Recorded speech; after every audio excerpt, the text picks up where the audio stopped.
Assalamualaikum warahmatullahi wabarakatuh. Perkenalkan, nama saya Eki Wijartini, NIM 877335455, Prodi Pendidikan Guru Sekolah Dasar Universitas Terbuka Jember. Di sini saya akan menjelaskan tentang apa sih peranan ontologi, epistemologi, dan aksiologi dalam membentuk dasar-dasar filsafat ilmu. Mari kita jelaskan satu persatu. Yang pertama ada ontologi. Apa sih peranan ontologi dalam membentuk dasar-dasar filsafat ilmu?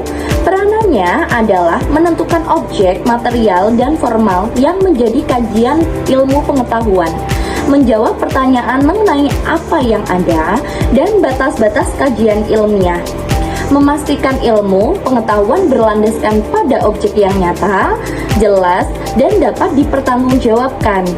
Dan yang kedua ada epistemologi. Epistemologi peranannya dalam membentuk dasar-dasar filsafat ilmu ialah sebagai metode atau teori pengetahuan yang membahas cara mendapatkan ilmu, meliputi sumber, struktur, metode, dan ketepatan pengetahuan. Dia itu menjamin bahwa pengetahuan yang dihasilkan bersifat objektif, komparasional, dan empiris. Yang terakhir, yang ketiga ada aksiologi. Aksiologi berperan menelaah nilai etika dan tujuan penggunaan ilmu, melestarikan ilmu tidak hanya teknis tetapi juga berorientasi pada kemaslahatan manusia, mengarahkan agar ilmu pengetahuan diterapkan secara etis dan bertanggung jawab, menghindari aspek negatif. Tiga peranan tersebut bisa diringkas sebagai berikut.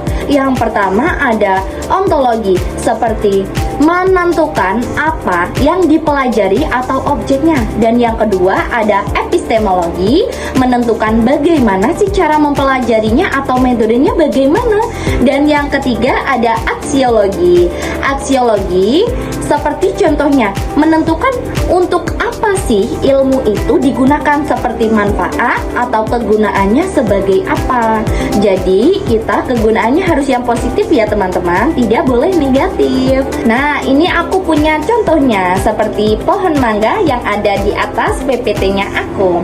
Yang pertama ada peranan ontologi, seperti apa itu pohon mangga? Pohon mangga merupakan makhluk hidup atau tumbuhan yang berkayu, menghasilkan buah, dan memiliki akar, batang, serta daun. Dan yang kedua ada epistemologi. Contohnya bagaimana sih cara mengetahui hakikat pohon mangga? Cara mengetahuinya kita bisa mengamati dengan mata, mempelajari ilmu biologisnya, atau meneliti pertumbuhannya mangga, pertumbuhan pohon mangganya itu loh teman-teman, dari biji sampai hingga menjadi pohon. Ketiga ada aksiologi, seperti kegunaan atau manfaatnya. Apa sih pohon mangga?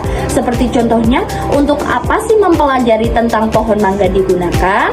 Untuk diambil buahnya, bisa juga dibuat untuk meneduh saat hujan, terus bisa diolah menjadi produk komersial yang bermanfaat bagi ekonomi.